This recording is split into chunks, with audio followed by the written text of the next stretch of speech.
So the Octavius represents something that's quite traditional in the Barossa and has been for the whole history of the Barossa, the 175 years that the Barossa's been making wine.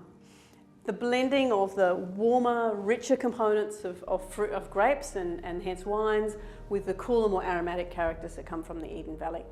And with the triangle and the hand-picked Shiraz Viognier, you'll see the beautiful Eden Valley characteristics on their own.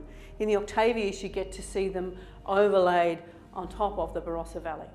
It's usually about 50-50, Eden Valley and Barossa Valley. It does vary a little bit from vintages to vintages depending on how the wines age and how the vines have yielded and how much wine we actually have. But it's typically about that half and half Barossa Valley, Eden Valley.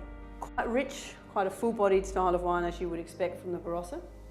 It has some of those lovely richness and some of those earthy tannins that you would expect to see from the Barossa Valley, but you still see some of those lovely aromatics coming through.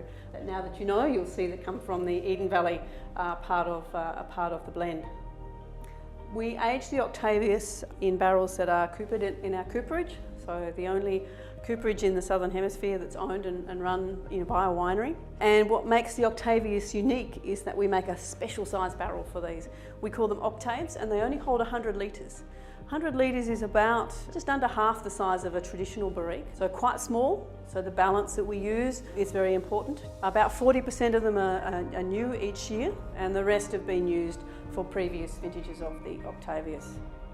The Octavius Shiraz comes only from old vines, and our old vines in the Barossa go back to 1854. That's the oldest vineyards that we have access to, which is quite old really. They are a beautiful resource for us. We're incredibly lucky in South Australia that we've never had phylloxera, which is that little aphid that gets into the roots of vines and in the late 1890s decimated France and most of Europe. In fact, what we have in the Barossa are some of the oldest Shiraz vines in the world. It's an amazing resource and we're incredibly proud and protective of them. So you're really drinking history in the bottle, but don't let that daunt you because it is also really a delicious wine. And we don't like putting our wines on pedestals at Yalumba. We make all of our wines to be wines that people want to share with people and that they want to just enjoy.